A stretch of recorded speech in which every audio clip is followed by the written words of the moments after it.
What's going on, y'all? My name's Mo, And I'm and Marty. this is the Eminem Show. Mo and Marty, Marty and Mo, mythical matchups, however y'all want to call it. I just know one thing. Actually, two things. This is entertaining and fun, and we're gonna blow y'all's mind with some bullshit. That's right. So check this out, Marty. We seen Benavidez just defeat Anthony Yard. After the win, he said, "Hey y'all, I'm facing Gilberto Ramirez at Cruiserweight next May." Was this a duck? Is he ducking Bivol and Beterbiev? Or is he trying to challenge himself because maybe he might, maybe, just maybe, he might move up, beat Gilberto, and then challenge Jai Opetaia for his belt?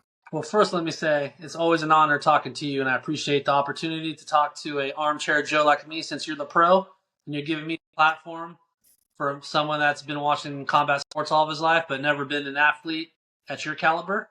So I appreciate that, and also all of our fans too. We put out our first video out yesterday, so everybody has liked, shared, commented, or subscribed to our videos. Man, we're just getting started. Hopefully, this blasts off to the top.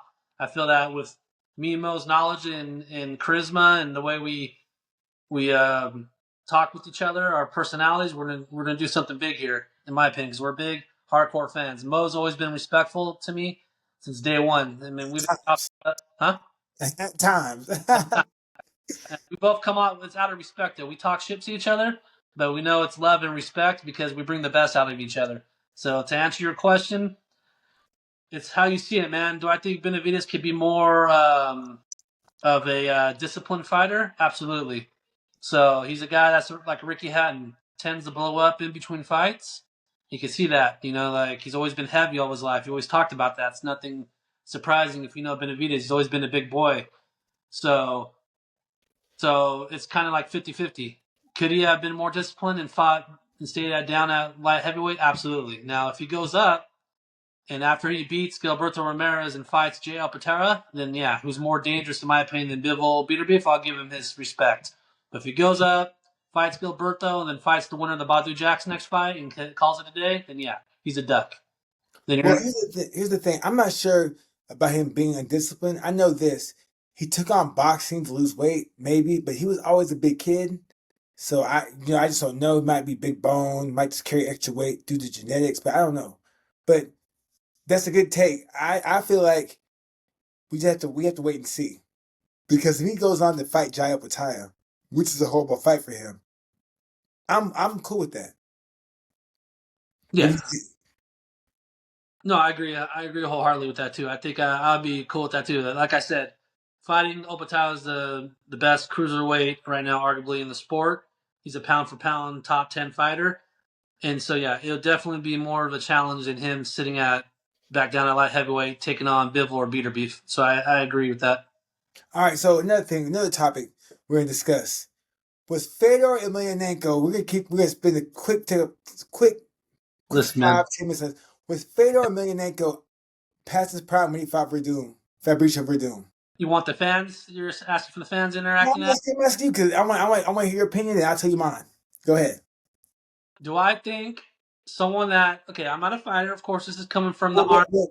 How about this, right? Tell me how old Fedor was when he fought Verdum. He was like 31, 32. But age doesn't matter because Canelo's only 33, but he's looked out of his prime because he's been boxing since he's 15. Fedor's been competing in combat sports since he was small or young.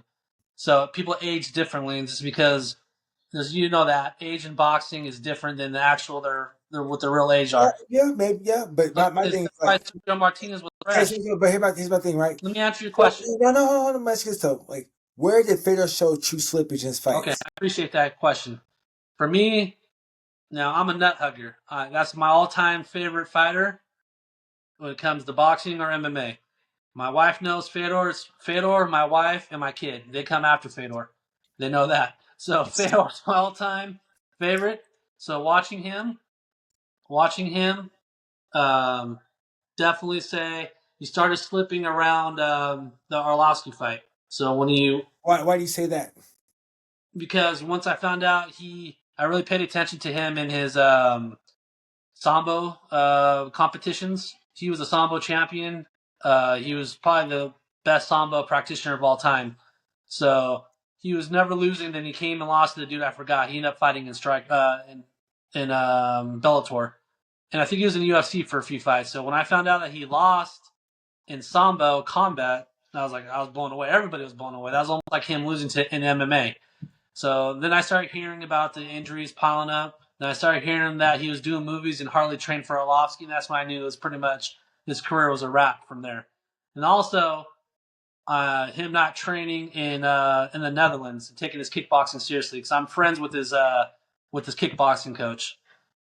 So he also he lost to Bagoya, Ivanov. But here's the thing, right? there you go. Here's the thing, right? So here's my thing, right? Okay. Dutch style kickboxing is a horrible matchup for a guy that's a slick boxer. I'm pretty sure at that time, Arlovsky was training at Freddie Roach's gym, sparring with Andrew Ruiz. He was. Yeah. So my thing is like, as a person that boxed, I spent a lot of time in Holland. And the only person that really fucked me up, really, honestly, was Tyrone Spong. And a little bit of Melvin Manhoff. But everybody else, because Fedor wasn't a true Dutch style kickboxer. He didn't throw any straight punches. A lot of his punches were hooks and overhands. That's Russian. They're Russian style. So, and his kicks were okay. But my thing is that Andre was a little more athletic than he's expecting, because Andre was a little smaller heavyweight. He wasn't a big lumbering heavyweight like you see in Pride. He was more mobile, and he used a lot of speed. Now, Andre threw a flying knee for some reason and got clipped with a nasty overhand, and he was knocked out midair. You know why? Why? Because he, after the fight, he said he knew that's not the first time Arlovsky's done something crazy like that. He's come in fights where he gets overexcited, overzealous, and he comes out and does something crazy. He's done that before. So Fedor knew that if I bait him onto the ropes and think that he's hurt, kind of like your boy did with Fedor, if I bait him in, think I'm hurt, he's gonna get overzealous and do something stupid. And he was right. He came in with that flying knee, and you can see he timed it perfectly with the overhand right. Came with that left hook, but he missed that. Tactics. Okay, because in my opinion, Fedor was out of his prime when he fought Dan Henderson. Okay. Because and actually, you know what? Actually, he started showing slippage during the Brett Rogers fight. Yeah. Truth be told, during the Brett Rogers fight, I was like, damn, he looks very human until second round came. He threw that fucking right hand. Yeah. And I was there, and that right hand sounded like Gallagher with a sledgehammer hitting a fucking watermelon. It is. That was the scariest. I'm getting goosebumps because I heard that punch. I saw the sweat fly, and it was fucking disgustingly nasty. But I think that's when Fedor started to show his slippage, but he was still in his prime. In my opinion, I just think that he was totally out of his prime when he fought Dan. Well, I can see the difference too, because I'm not saying, I get it, you're the fighter, but this and that, but coming as somebody, just because I didn't step in the ring don't mean I don't see people slipping. Just like there's many coaches knows when their fighters are slipping when they've been around and who've never fought either. There's plenty of guys who are trainers or analysts who haven't fought but know when someone's slipping. Me watching his whole career, dating back to his time in rings when he fought Arona, I could see that explosiveness wasn't there. That was even against. You could see the difference when he fought. What's the Hong Man Choi? Even though Hong Man Choi wasn't that great of a. Hong Man Choi. Here's the thing, right? It's hard to be. Hong Man Choi is just so damn big, and yes, it's hard to be supposed to someone that's a gigantic guy that's over 300 pounds. Yes, Hong Man Choi got hurt a few times, but Yeah, no, but Hong Man Choi was on top for like 3 minutes. But the difference between Hong Man Choi being on top and then his fight with Bigfoot, you can see the explosiveness wasn't there, and that's what made Fedor so dangerous. Well, go ahead. His hip explosion off his back, his ability to escape wasn't there anymore. So here's the thing: Nogueira was about 250. Hong Man Choi was a fucking 300 plus pounds, 7'5". It's hard to be explosive when you have extra 100 pounds laying on top of you. That's the only thing. That's why he had to use more hips. He had to be a little slicker, he had to use more technique versus Hong Man Choi because he couldn't be explosive because Hong Man Choi is so big. And also, you have to remember this, right? People watch Fedor. And one thing about Fedor is if you stood in front of him, you get knocked out. So people started utilizing different tactics so it could last. it wasn't that Fedor was less explosive. It's just that people were like, you know what?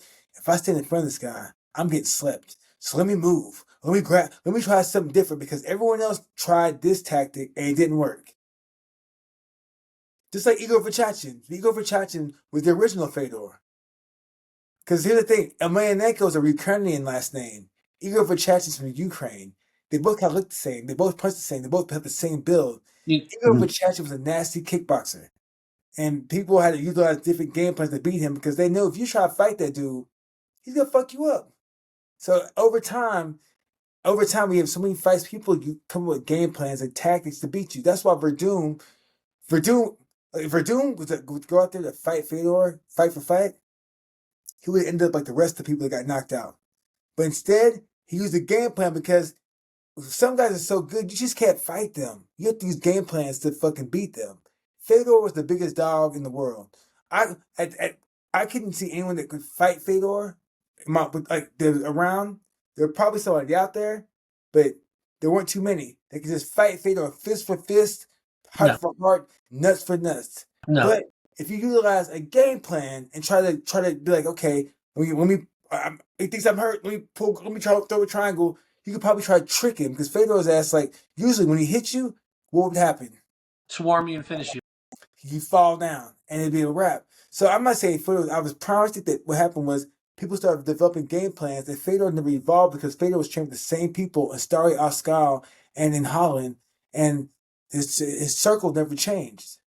Where everyone else started using like mixed martial arts, going to here, going there, going everywhere. Werdum, when I first started training, I approached him and he dismissed me until we wrestled. We had wrestling practice at the Ruvka gym, and I destroyed him. And then he was like, okay, I need to learn wrestling. And that's when we started learning wrestling. But at one point, people were like, okay, I'm going to stay here, you stay there. But around that time, you started seeing more jiu-jitsu guys start to learn wrestling. You start seeing more strikers learning kickboxing and boxing. So you start, like Nogueira, for instance, started picking up boxing even more.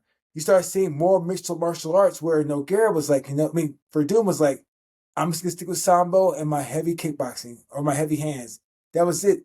Everyone else evolved. Fedor didn't because Fedor knew that he had to equalize, which was the punch. But hold on. Going back, Fedor is from Ukraine, so Fedor is technically Ukrainian. I don't think a lot of people know that. He is, but he denounces like he's Russian, like because he's in deep with Putin, he doesn't want to disappoint him. Well, I think even before that, because I remember in 2005 when I was in Russia and I was in Dagestan, and I saw them playing. These guys were playing that basketball, the tackle basketball, and I was like, "Hey, y'all know who Fedor is?" And they're like, "Fedor." They didn't know who the fuck he was. And then one guy was like, "Yeah, Fedor." Yeah. And then it's like, "Oh, him." And they're like, "Oh, he's nah." He thought nothing of him. They're like, "Nah." But then after a while, when Strikeforce got bigger and MMA started getting bigger, everyone was like, "Okay, Fedor, we know who he is now." Yeah. At one point, there was pride, but people didn't really understand it until Strikeforce and everything. The battle between the UFC and Strikeforce and other organizations got big. That's when MMA started to spread worldwide. Well, here's the thing too. Going back to, I don't fully agree my points about how it evolved. He was the most evolved heavyweight at the time. He had solid judo. He had solid kickboxing. He had solid sambo. So his grappling, yeah, he may not have done jiu-jitsu, but his sambo was so good. And now who's dominating UFC right now? Who dominated for many years? Khabib. He had no jiu-jitsu skills. He was dominating anybody and everybody just off his sambo. No, but not just sambo, grappling. Okay. Because here's the thing. Like, for instance, like Fedor, there's for Khabib, his striking was cleaner. Fedor just threw hooks. Fedor didn't have a jab. He didn't have a jab. No. He just had heavy hands. And the thing about Fedor is that helped him is his hands are so fast compared to every other. Fedor had the fastest hands at heavyweight at one point. Yeah. They call him casting. His hooks are called. No one had faster hands than Fedor. Nobody. And that's what helped him. He didn't have to utilize a jab or boxing because he could swarm you with bing, bing, bing, bing, bing. And the first punch he hit you with, you were stumbling. And the second punch, you were probably going down. The third, the fourth, and the fifth, the referee jumping in. So Fedor didn't have to evolve because usually by 3 punches into this combination, the referee's coming to stop the fight. Well, yeah, because you got 4-ounce gloves and he aims for the equilibrium. That's how he was trained. I read his training book. is called sambo casting. So it's the hooks. That's you see with Triple G too, and all these other Russian, European guys that throw those wide hooks. They're aiming for the equilibrium, especially in MMA. The gloves are so small. The guys are protecting right here, so they're aiming around the On gloves. the guard. Okay. Yeah. Yeah. But I'm saying like Fedor was evolved. But the thing is, what happens if you look at it, like, so think about this. Mayweather was top of the food chain, right? But then people started developing. Now, Mayweather the fight now, he had problems with the volume and the angles and the speed these guys have now. Because now people throw more, they're in better shape, and they throw more volume. So if you sit here just try to cover up, you'll get outworked. Look at Anthony Yard. You can't like now, and also with the way the judging is, they don't score defense anymore in MMA or boxing. Defense, they don't care about that. They want to see punches being thrown, and they want to see effective aggression. And if you're not throwing enough, you're gonna lose. Especially now, today's time. Like, I could imagine if Floyd had to fight somebody like Shakur. Shakur throws a lot of punches. Does way more punches than Floyd. Tank doesn't. Hold on. Are you saying are you talking about prime Floyd versus prime Shakur?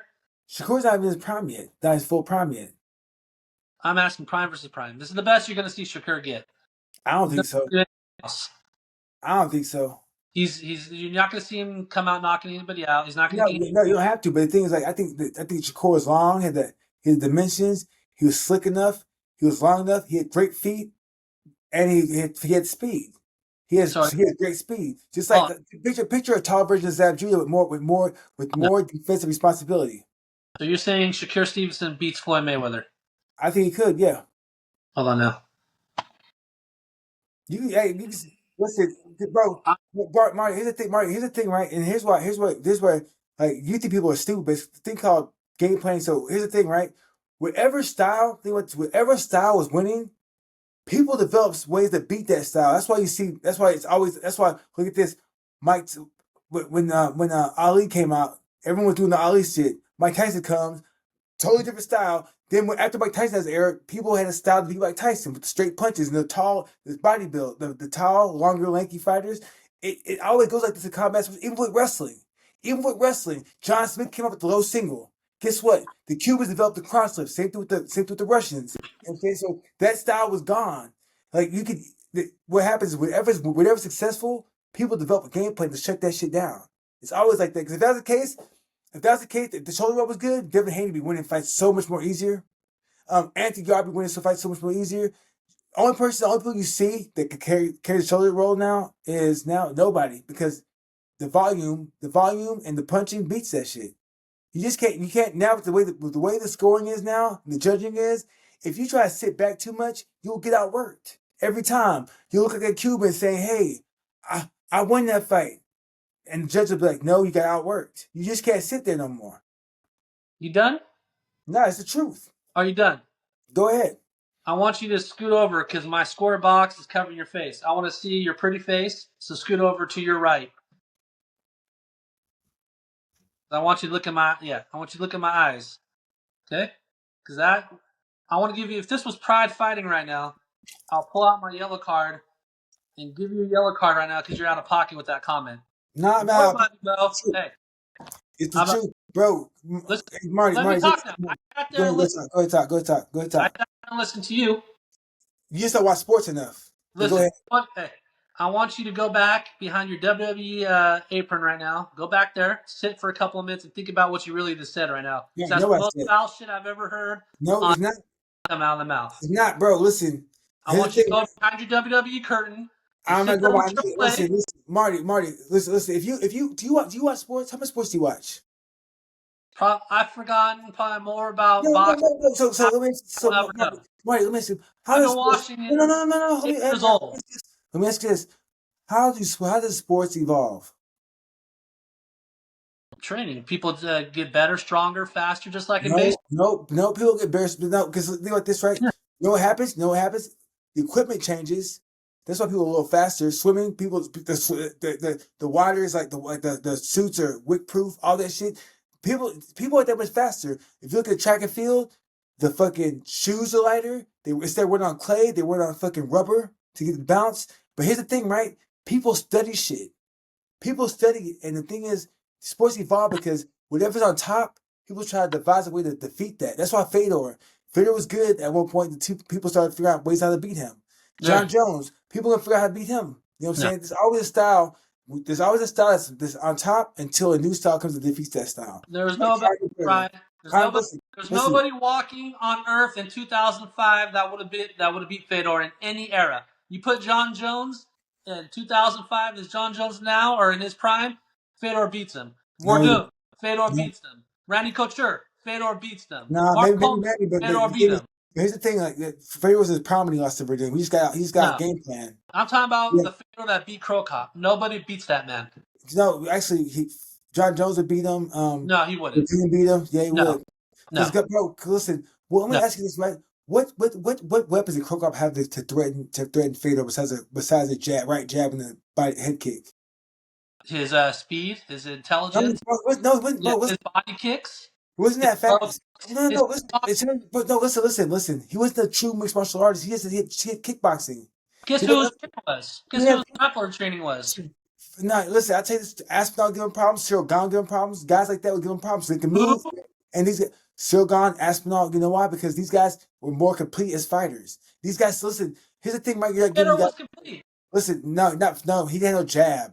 Who was the heavyweight champion, bro? Who was the heavyweight champion that was dominating the last? Who was? Werdum. Werdum beat him. No. Werdum beat him.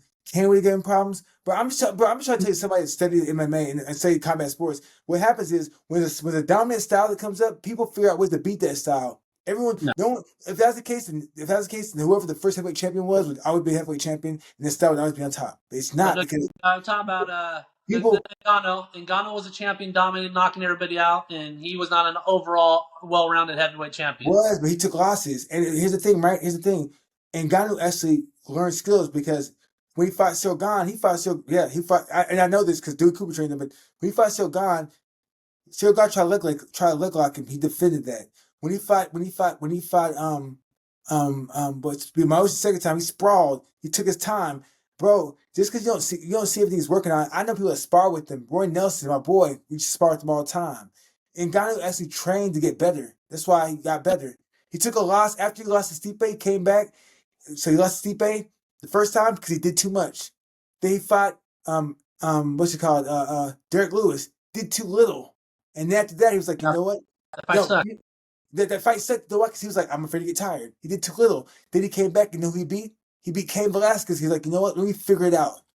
You know what I'm saying? So people evolve over time. Like, you have to give these guys credit because they study film. These guys watch film. You know who? As a matter of fact, Goku. But here's a matter of fact, though. I'm gonna say one person, right? In 2004, I was at the Olympic Training Center, and you know who I talked to all the time? Just don't remember it, but I used to talk to Andre Ward. And Andre was like, "Yeah, I'm like Roy Jones. And guess who ended up like? Himself, Bernard Hopkins. More like Bernard Hopkins, because for some reason that style, like the Bernard Hopkins style, the style is gonna beat Roy Jones. And then after that, it changes over. Like you'll see one style and you see the exact opposite style. It just goes back. It's a pendulum. It swings back and forth. Well, two things. Number one, Ward wasn't as athletic as Roy. No one's ever going to be as athletic as Roy Jones. Throw 10 Roy Jones. Ron Ennis is. No, he's not. Okay. More athletic than Superman and Roy Jones? Terrence Crawford is too. Let me see him throw 8 hooks in a row, please. Bro, let's see Roy Jones win state championship in wrestling. I'm talking about in the boxing ring. No, I'm talking about just overall as an athlete. Bro, I'm talking about overall as an athlete because the thing is there's different types of athleticism. There's body control, there's speed, there's timing, there's different types of athleticism out there. You just don't know it. There's different types of athleticism. Body control. In the ring, no one did. Analysis. What they saw from Roy Jones was unheard of. Versus who? Never duplicated. Versus who? Sugar Ray Robinson. Sugar Ray Robinson threw a triple left hook. I'm sorry. He's a prototype. Against Richard Hall. Virgil Hill. Don Ruiz. You mean Virgil Hill? Virgil Hill got get back in the second fight. That's right. Montel Griffin. That's the second fight, Montel. Virgil Hill beat him. He beat Virgil Hill with the rip shot. Yeah, Montel Griffin. So let me correct you because I'm so flustered right now. We didn't even get to. We're jumping everywhere. That's what we do. But let me go back to that crazy comment you said that Shakur freaking Stevenson would beat Floyd Mayweather at 135. Nobody in the history of boxing, I don't care if it's Duran. Look at Duran, who he lost to at 135 when he got dropped in his fight. Nobody will touch the Floyd Mayweather that beat the living shit out of Chico Corrales at 135. I don't care who you are. I think Shakur No, is. Here's the thing. he will beat the dog. The Shakur reason don't why, got that yo, dog in him, bro. the He don't reason why have that dog. it doesn't matter about the dog, but the reason I say that is because What the do you reason mean? why do the sports science, and do YouTube. People watch it. I'm gonna say this for instance, like remember that challenge where the kids would catch. Remember, was it Odell Beckham caught that handed pass? Yeah. Landed that back and landed on his feet. Yeah. Remember that? On his feet, he caught it backwards into the end zone. Yeah. Okay. So check this out. Well, I remember watching kids do that shit for warm ups, 7-on-7. Okay. Warm ups because the thing is that what happens is when I was around, there was no YouTube, so we had to wait for VHS tapes, DVDs to get sent to us. With the YouTube, with the access to information, kids can watch that shit and replicate it. Remember that was it BJ Penn when BJ Penn was in the pool and he jumps out the pool in the shallow end and lands on the okay. All of a sudden, everyone's seen that because seeing is believing. Once you see one person do it, then all of a sudden you're like, okay, I can do that. It seems sports science made things a little better for people, especially the access to information. That's the game changer, in my opinion. That's the game changer. That's what wasn't around back then. That's around now. That's why you're seeing guys. That's why you're seeing guys look better because they're watching and they're emulating their old people from the past. But Look, yet, what is he yet you got talking? these Pakistani wrestlers dominating the sport of MMA still, making it boring. It's all wrestling and grappling. No one's more evolved. It's the same shit. A wrestler started it, and brought it in top of it. So let me say Wrestling something. and So dominating, and wrestling still dominating. who beats know who I think beats Who? Islam. Who? I think Usman Nurmagomedov would beat him from Bellator, the Oh, 155 from Bellator. Yeah, because you know why? Because he's a striker. He's a striker. He's a great striker. He throws about 40 kicks around. Has great boxing. He has a great wrestling game and great submissions. Because the thing is that he's actually had a chance to train with Habib, train Sanda, and train with Islam, and train. So the thing is like he's a younger generation. So it's what's happening is these guys are watching the older people and they're saying, okay, I like what he does, but let me add this to be better. That's maybe. all. That's all different. So that's why I feel like these younger kids might be able to beat the past because they have access to the information. If Ford would have had YouTube, think about it. If Ford had YouTube, he'll been a goddamn near. Yeah, and Think about it. you bring up Zab Judah. Zab Judah got the dog shit beat out of him after he caught him with that straight. Yeah, but I feel agree. Yeah, I agree. But here's the difference between Jab Judah and Shakur. Shakur had better conditioning, mentally and physical We don't conditioning. know that he hasn't fought anybody. Bro, when He he hasn't fights even who who. When he fights Yeah, Cepeda, no, you can say get out of here. When he fights Cepeda, he fucking sat in yeah. the pocket and boxed him. Who the hell is the bro? Okay, you can say who the hell is Cepeda, but Cepeda threw 100 punches, damn near 80 to 100 punches around. So the thing is like Zadjula would break, Zadjula would get tired and break because he's a front runner. He didn't have the mental conditioning and the conditioning I'm talking about Floyd though.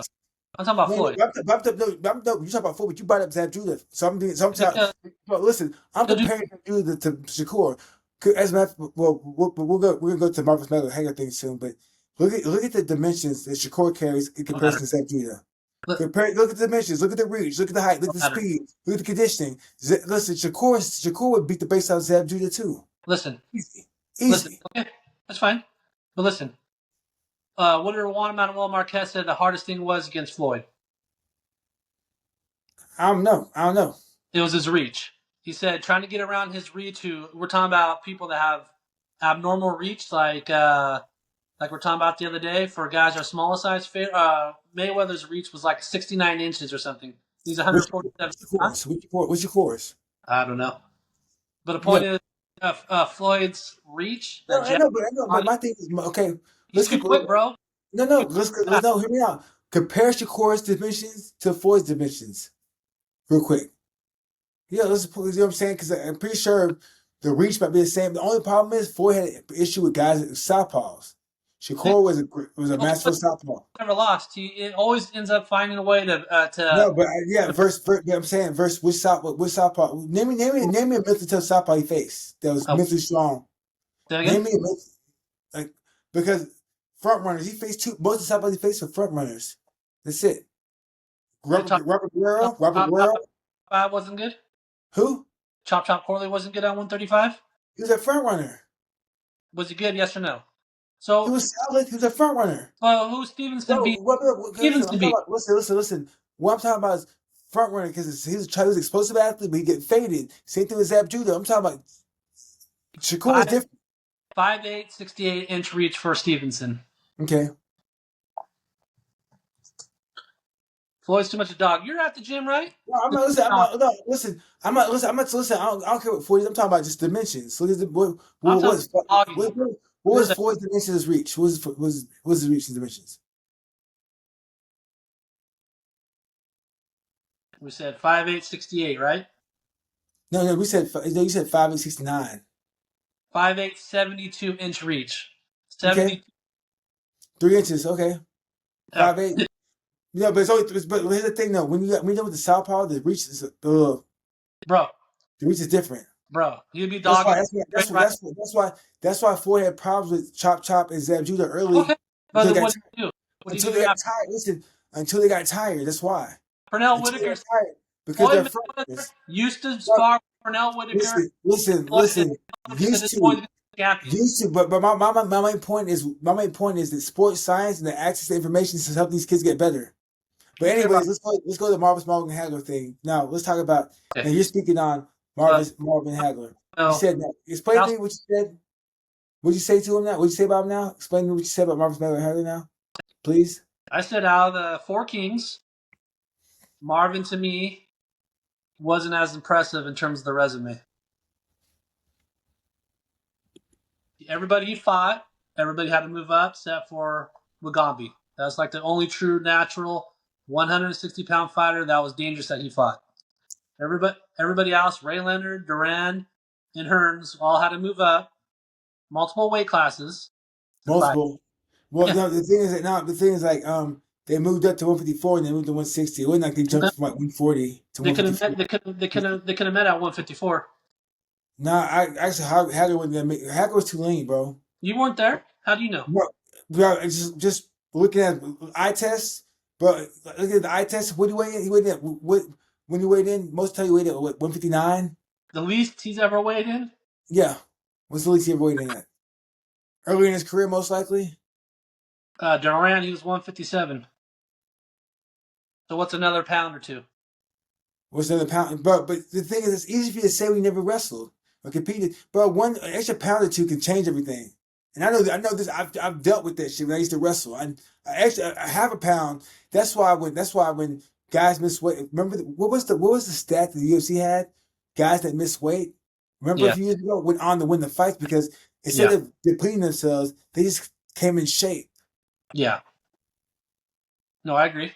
No, but no. So the reason why I think that is I'm not saying his resume is overrated. I'm saying that it was a different time because the same day weigh-ins changed everything.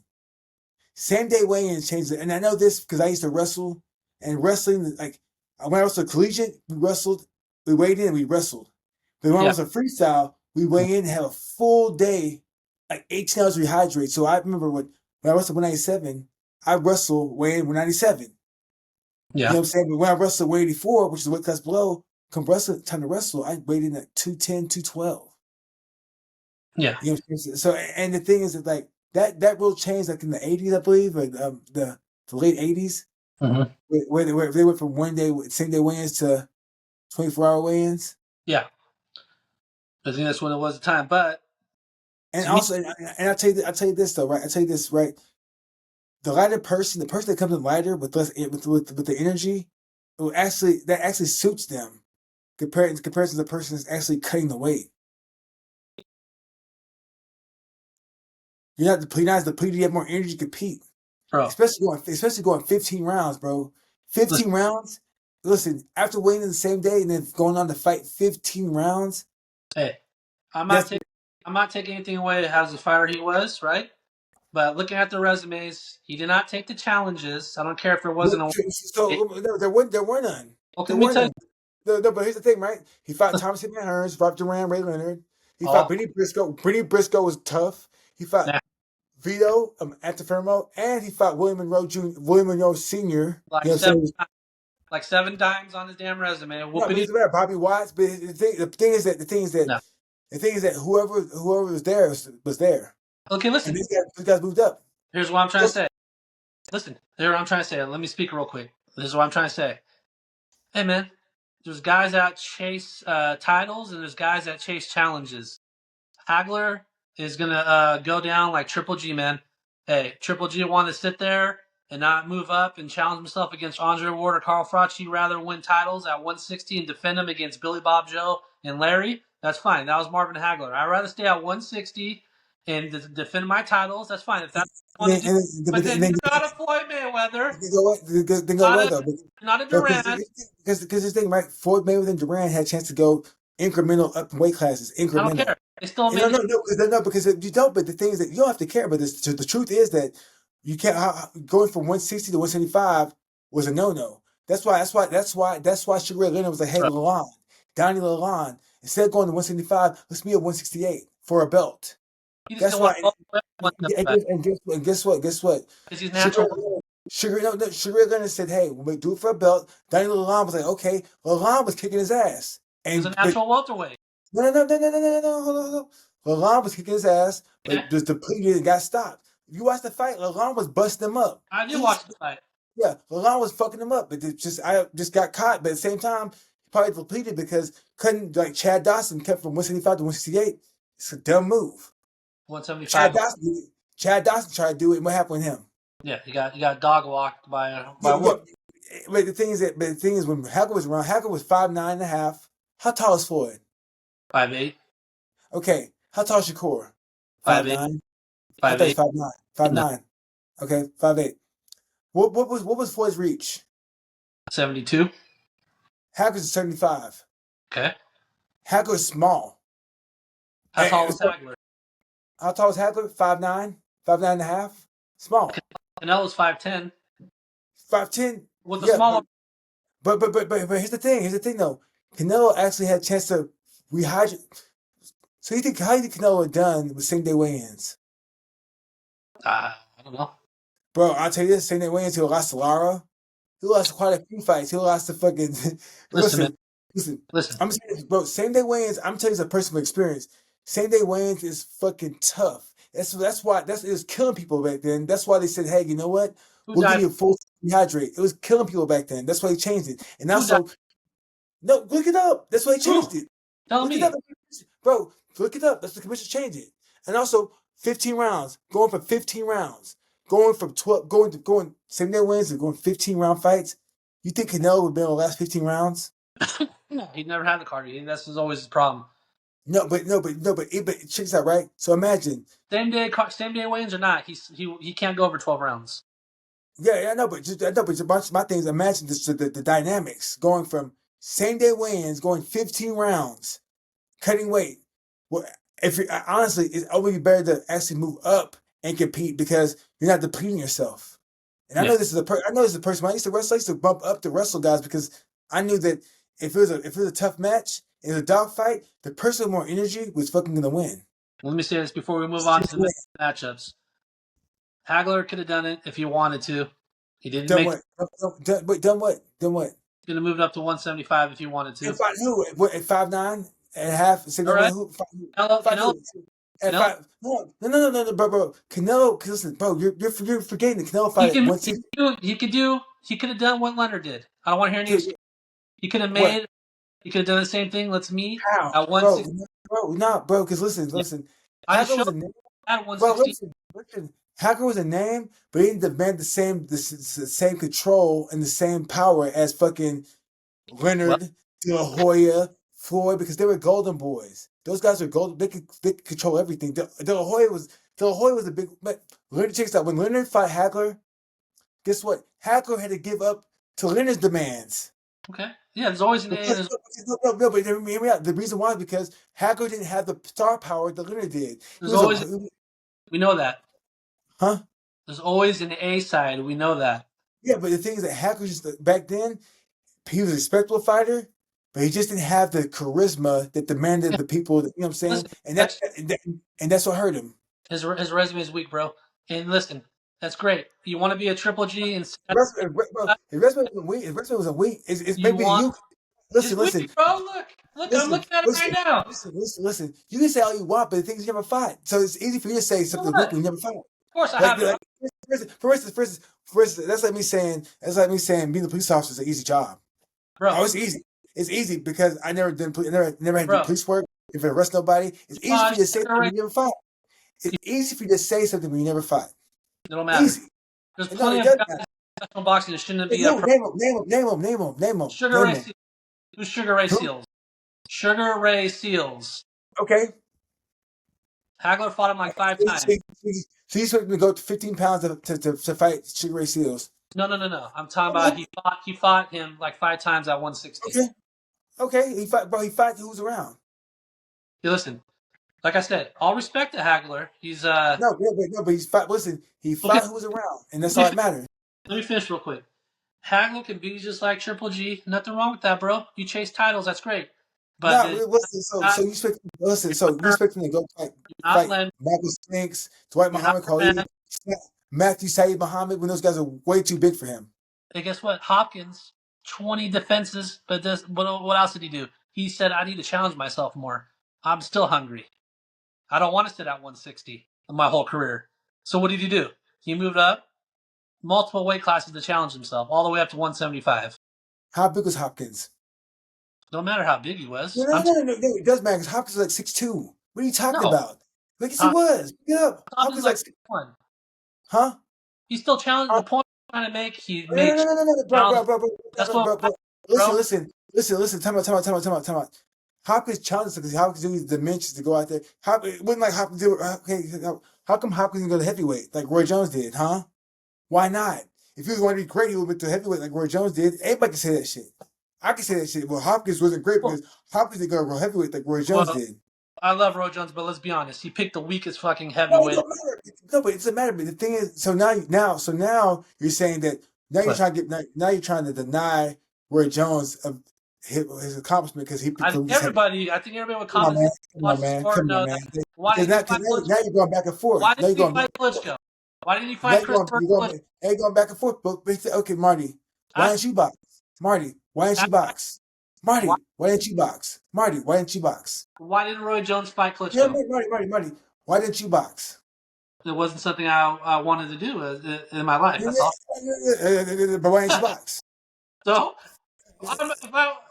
No, but why didn't you box? Why didn't you try? Did you ever spar? A little bit. Nothing serious. I didn't have health insurance at the time. I don't want to be with who? stuck in debt. How smart? No, if you were trying to, you just spar with Koscheck. Why don't you spar? So you're great. You should spar with Koscheck. He didn't want to spar me, bro. I would have jabbed him to death. no, but what I'm trying to say is that at the same time you can try to be great, but people attempt greatness when they see a chance of them winning. Like for instance, Crawford said, "I'm not gonna fight Canelo's too big," until he saw Canelo size up. Like, you know what? He's not that much bigger than I am. He's not that long. You know what? It's a good fight because he sized him up. It wasn't like he was like, you know what? Let me fight Benavidez. He didn't say that shit. He said, let me fight Morrell or Colin Smith. He said, you know what? Yeah. Fuck, Canelo isn't that tall. His arms aren't that long. He has a problem with southpaws. You know, it's a perfect matchup because styles make fights. There's some fights that aren't worth taking because you can fuck around, get injured and hurt. Exactly. He picked Dwight Muhammad Khalid, Matthew Saeed Muhammad, Michael Spinks were all wrong for Hagler. They would have hurt him. They would have killed him at that weight class. You know what I'm saying? It wasn't like anyone else went up there and challenged him for 160. Yeah. So Roy Jones decided to go and pick the weakest heavyweight there was because it's smart. He knew it was an easy win. He wasn't trying to go after Klitschko. No, wasn't trying to go after the Chris Burns. Because the thing is, he saw the dimensions and he saw he had no chance. Exactly. But the thing is, people pick challenges that they see themselves that could possibly win. You pick a challenge you could possibly win. You're not gonna, exactly. For instance, When I fought Crow Cop, I thought I could beat him, even though he was fucking bigger. I just thought I could beat him. You know what I'm saying? Just Who? because. Now, Crow Cop. When I Oh, fought Crow Cop, he was fucking 250 something. I was 210. He was taller, longer. I just had speed on him and had a little more power and I could wrestle. But I thought I could beat him just because it wasn't the smartest thing, but I thought I could beat him. I don't know why I thought stylistically I could beat him. You know what I'm saying? Same through Ishii, same through everybody I fight. You know what I'm saying? It's because, but the thing is, I wasn't that smart compared to them. It actually kind of hurt me because I took extra damage getting hit in the head by Crow Cop, getting kicked. Those guys just are smart, just like Wanderlei. When Wanderlei fought Crow Cop and Mark Hunt, he and it tied. wasn't that smart. Huh? Look how he's talking now. Look how he talks now. Yeah. Do you feel He's you not have that. You why gotta you be smart, feel you have effects from those fights? huh, I said, do you feel you have effects from those fights? Negative effects? bro? I'm gonna tell you this. My speech sometimes slurs. My memory's bad at times. I Yeah. forget shit, and the Yeah. thing is, that's because I was. If someone like I had no one to tell me, hey Mo, you know what? Maybe that fight's not that smart because he's big. I didn't know how big Crocop was gonna be. I went there. I fought Ishii 9 days before that in Ireland. Flew to Japan, slipped in the scale. I was like 208, 209. I was like less than 210. Crocop weighed 112 kilos. He was big as fuck. Yeah. I didn't care about if I was gonna beat him, but at the same time, everyone was like, Manny Pacquiao. Everyone was like, Mo, you're crazy. Look how big he is. And I Yeah. didn't think about that shit. But now looking back, I'm like, what the fuck was I thinking? Well, let me tell you this: as a fan and all that, as the Joe, I appreciate you taking those type of fights and entertaining the fan. But listen, now that I've been around fighters and all that about the gym, and I understand, like you become friends with everybody. I get it. And when I hear people booing, or I hear these idiots that are booing like grapplers, whatever, man, you're not fighting for the fans. Uh, you're fighting for your family at the end of the day. Yeah, Or you to got, survive, who you're fighting. huh? What? Or to survive, depending on Exactly. who you're I fighting. You're not gonna. Why would you want to go out there and fight at your opponent's strength? You know what I mean? You're trying to fight to survive and win to go to your family and feed your family. So I totally get that now. It's nothing but respect, and I respect you and your career, obviously. Because, like I said, you're all about open weight and you challenge anybody. So that's nothing But but that's why, respect. if you think about it, that's why Dwight Muhammad Ali and Matthew Saeed Muhammad would have fucking hurt Hagler. They would destroy Michael Spick. Them guys were just too But the, big, strong. And the thing is that there's no way that would be the dummy move. That's why Leonard was like, hey, Lalonde, I can't go at 15 pounds, but I'll meet you at 8. and I had that's to why stop and command that the and whole command conversation that. was guys are always going to get more respect if you've moved up and challenged themselves. That's just the way sports is. Well, yeah, but here's the thing: That's just these the way. guys challenge, but these guys challenge themselves with certain caveats. Because if Leonard Will True wanted to challenge himself to fight the best Lalonde, he would have been like, "Hey, I'll go to light heavyweight," but he I didn't. He did a pit stop. He did it smart. He did a pit stop, just like Ward. Ward was like, "Hey, you know what, Dawson, you want to fight me? All right, come down." Dawson was like, "All right," and Dawson got his ass whooped. yeah. That might possibly same thing with Tarver. Tarver when that met Bernard Hopkins at 170 And and didn't look good. if you look at Guys, look at all four resumes, Hagler has the weaker of all of them resumes. That's all I'm saying. well, As a no, off the name value, maybe, but just the thing is, you can't deny what Hagler did, and also off no, of name value. Some of these guys are tough. It's just that they have the name value. Now, Hagler Hearns, and Duran, they fought guys at name value because at the time those weights were stacked. Straight yeah, up back then, so some like welterweight was stacked, yep, lightweight was stacked. The weights were stacked with people because I think back then boxing was more of a small guy sport in a was sense.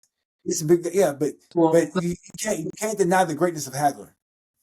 Listen, I never did. I'm saying out of the four, he was the more overrated one in terms of legacy, And accomplishment. now I want to say already as far as legacy. I'm saying maybe the names he fought weren't as great, but the thing is, when it comes down to it, the biggest thing about Hagler is his personality. He wasn't flamboyant. He wasn't loud. He was just a workman.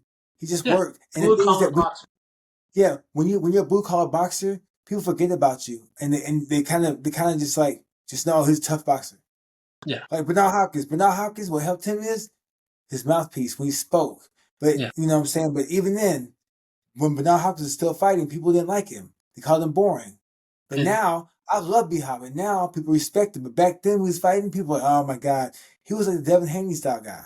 yeah. Except he punched and hold and foul. And Yeah. headbutt. And Yeah. elbow.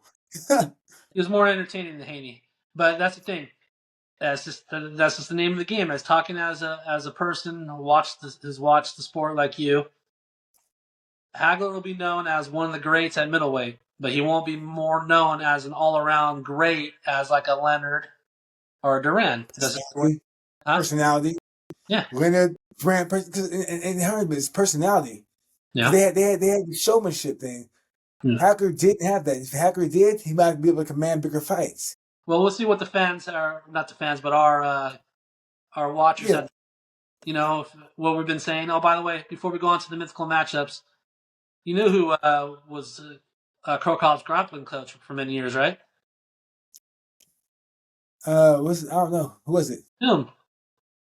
Oh, it was Verdum. It was Verdum. It was Verdum. He trained out there with them. Yeah. Yeah. He All did right. train. Yeah, you're right. Yeah, it was Verdum. Yeah, it was. You're right. It was. All I know right. So you want a to little bit about the sport, bro. I know a little bit about it. all right. So you want to get into the mythical matchups? Oh. We got 3 of them on tap. You go first. Go ahead. All right, so the first one, this is another shout out to my brother-in-law, who's a watcher too, and a subscriber. So shout out to my brother-in-law. He wants us to discuss. It was Floyd Mayweather against Leonard at 147. Mm. So who This you is got? this is easy for me. Who you got? Leonard, too big. I'm a 11 Floyd. No, Floyd at 147 wasn't his natural weight. So, and you could tell too. I mean, yeah, he beat Canelo, but Canelo had to come down in weight. Canelo was young. He beat De La Hoya at 154, but De La Hoya wasn't that at his best at that time. So Leonard was too big. I think he probably would have hurt Floyd. I mean, Floyd's been hurt. Floyd's been hurt against Chop Chop. Floyd has been hurt against Pacquiao. Floyd was hurt against Madonna. Floyd was hurt. Southpaw. Huh? Madonna's a bruiser. Yeah. Southpaw bruiser. I got Floyd. Mosley hurt him more than anybody. What? I got Floyd. Over Leonard at 147. Yeah, bro, you know how many times I've watched Floyd Sr. versus Leonard? I watched that fight so many times. The only difference between those two is Floyd Sr. was a tad bit faster and he had less conditioning. And the shoulder rope was landing, and I just feel like I feel like I feel like Floyd would have found a way to beat him. Floyd's better shape. Floyd would have tied him up some. Floyd went to his body. Leonard was a beast, but I think that if you watch that fight with Floyd Sr. I remember versus Leonard, Floyd Sr. did good for a guy who's a street guy. it was that power too. That power was too much. That power was too much too. Well, yeah, with the power, but at the same time, he didn't have no power. Like Floyd Sr. had speed, but no power. Where Floyd carried the bigger pop and just a tad bit slower.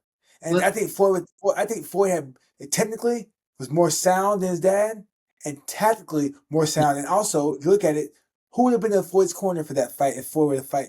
If Floyd were to fight Sugar Ray Leonard, who was gonna be in Floyd's corner? His uncle? Big Floyd. Big Floyd. No. Big Floyd and Roger. And they would have gave him the game plan on how to defeat Leonard. That's why. Listen.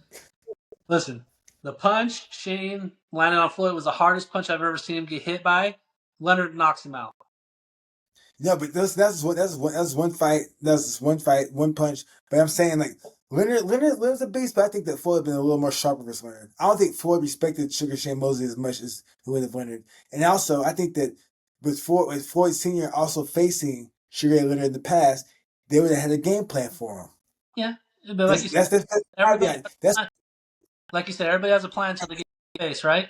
That's the caveat. I think for Floyd Sr. having the experience of facing Sugar Ray Leonard before, I think that he would have. And I'm telling you, defensively, Floyd was sharper than Sugar Ray Leonard. I mean, Floyd than his dad. Yeah. Sugar Ray Leonard was good, but I think.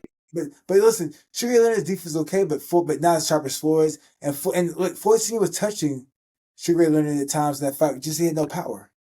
Yeah, I watched the fight so many times because I was like, I had the same question. I watched that fight, and I'm like, you know what? After watching that fight, I was like, you know what? I think Floyd would get him. Yeah, now, Tommy Hitman Hearns, on the other hand, no. Yeah. Tommy Hitman Hearns would get Floyd out of there. Well, I think Leonard. I would favor Leonard just a little bit, just because of his power. His power is, like I said, it held up all the way up to 168. You know what I mean? So Yeah. that Yeah, power was. that's tell your brother-in-law that's a good one, man. He needs to keep on He'll listen. great one. That's a great one. So, That's a great one. Yeah. I say Leonard, you say Floyd. All right, let's go on to yours. Yeah. All right. Mine is Sergio Martinez from Argentina. Hmm? My guy. Slick southpaw that fought with his hands down. First, Jermaine Taylor. This tugs at the heart, man, because I like both. I like watching him. I was a huge Jermaine Taylor fan, so sad to see what happened to him in his career. Oh, hey, hold up. What? You hop all day. Get out of here. Get out of here, B Hop. Now he lost both those fights. So why? Because Right. the way you beat Hop is this volume. Calzaghe did it. Chad Dawson did it. Roy Jones did it. Taylor did it twice. He was a guy that just cannot handle too much punches. That's the problem. If he can't slow you down and fight his fight, you're going to overwhelm him. That's facts. And he started fights late too.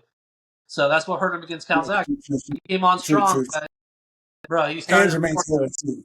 And for Jermaine Taylor. But I thought he won Jermaine. I thought he beat Jermaine both fights, but that's me. That's me. I respect. But onto this fight. Yeah, Martinez by TKO. Just because Jermaine, man, in these fights, you look at the Carl Froch fight, you look at the Kelly Pavlik fight, these fights that he was winning, then he just has these mental lapses like Chad Dawson. In the middle of these fights, man, something happens where the brain just shuts down. I don't know what it is. The brain just shuts down during fights, and they just lose concentration, and their defensive paralysis goes out the window. So I think Martinez will be on him for all 12 rounds. I think he's going to overwhelm him and eventually stop him late. I say 10th round TKO Sergio Martinez, just because he's all around tougher mentally. His speed, his power would eventually get to Jermaine, unfortunately. I think the same thing, except I think that Jermaine's jab would give Sergio Martinez plenty of problems, because don't forget, Sergio liked to fight with his hands down. Yeah. And Jermaine Taylor had a great jab and a great one too. And I think early rounds, I think Sergio Martinez would play it safe and just move around, stick and move. Yeah. And then get up mid rounds to get the stoppage in the 9th or 10th.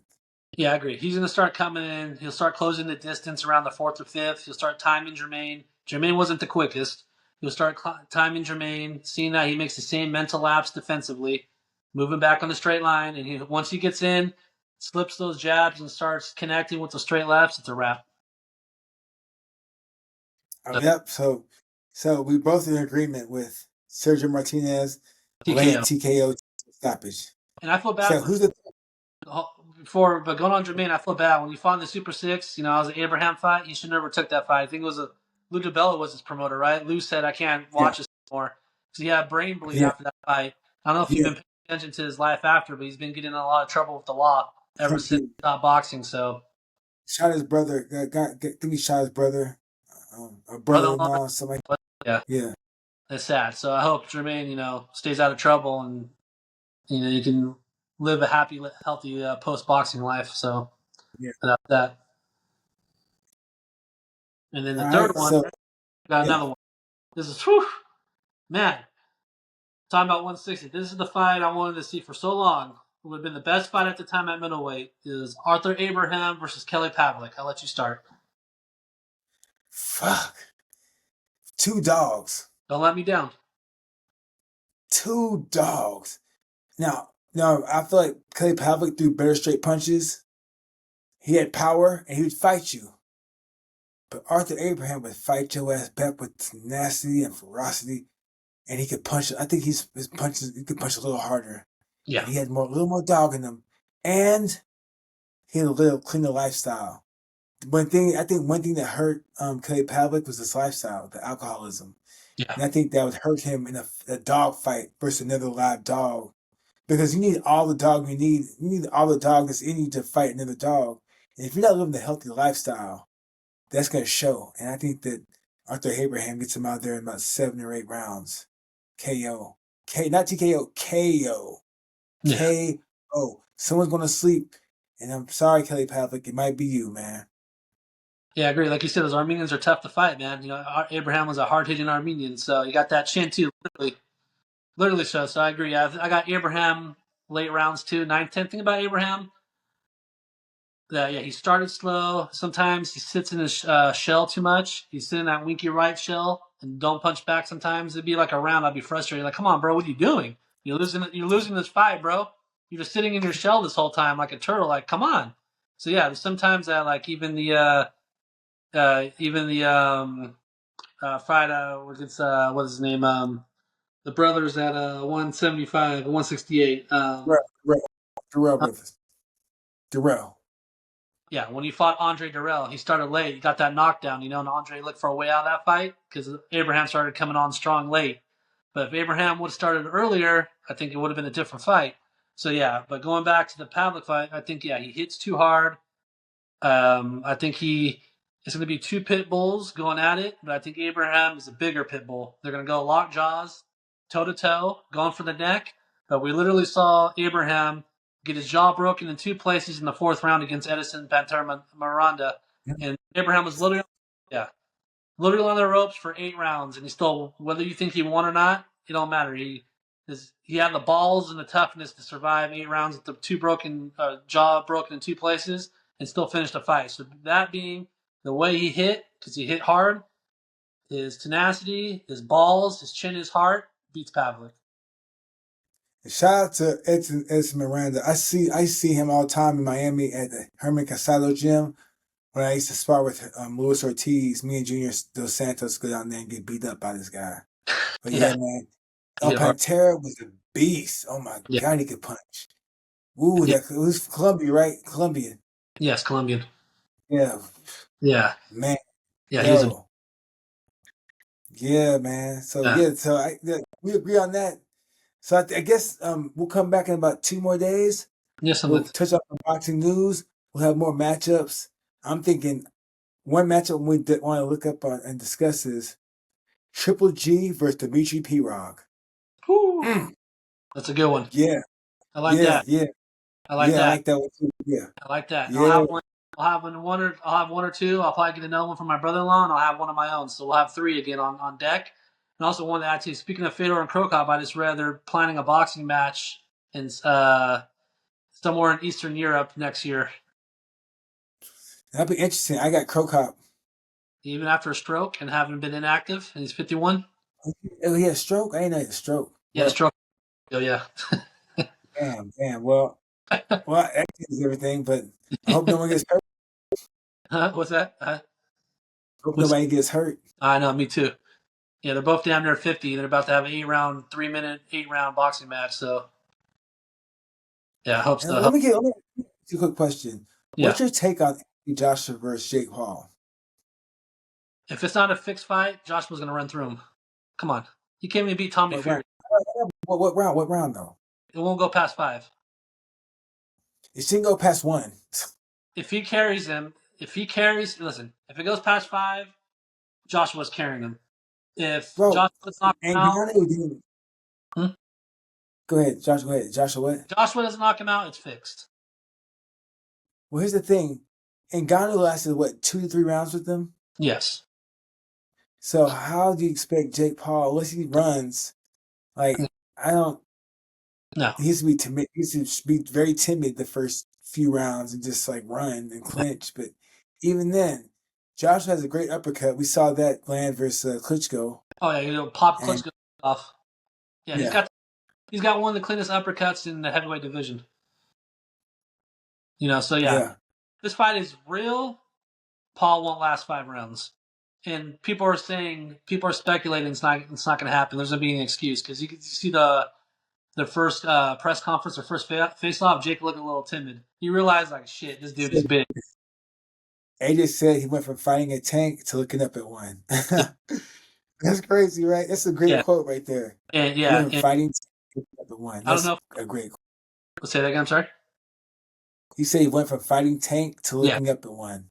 Did you hear what Josh was saying too? That's some serious crazy shit. He's basically saying he wants to destroy him, hit him to the body, and basically break him down. So I think Jake Paul is realizing that this guy, these guys ain't here to play with you, you know, like Nick or Nate Diaz and all that. He's really trying to kill you. So we'll see if it actually Yeah, really. boxing is a game, it's a sport. Combat sports you don't play. You No. can play video games, you can play football and basketball, but Yeah. combat sports, you play, you get killed, you get brain damage, you can get paralyzed, you can get ruined.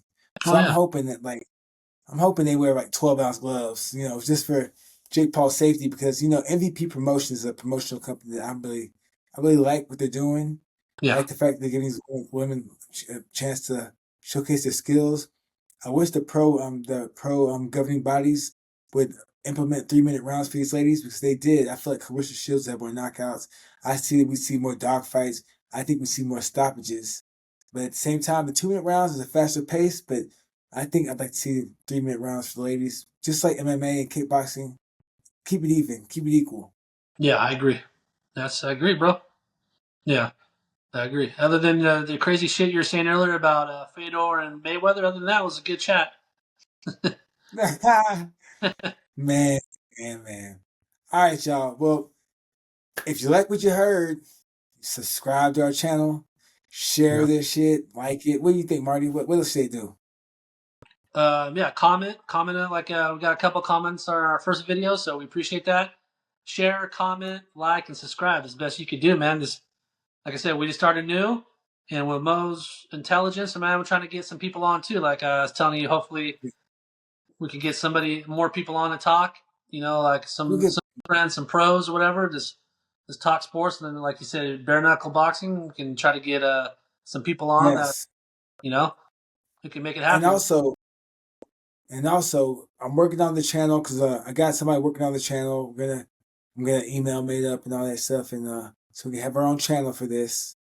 And yeah, keep it fun, keep it educational, keep the debate, and keep serving Marty these damn L's. Ah, Yeah, like take my them boy, L's, fuck, boy. like my boy, fuck, baby, throwing West Coast in the dubs, baby. Hey, who else can give you this type of knowledge, man? I ain't a fighter, right? But I got brains like one, you Nah, know. man, I'm just serious. You're sharp though. You're sharp. I like the debate. No, I appreciate that, man. All right, y'all. Out of respect, I really appreciate that. Yeah, man, you're my boy, man, Marty. Eminem Show. We out. Peace.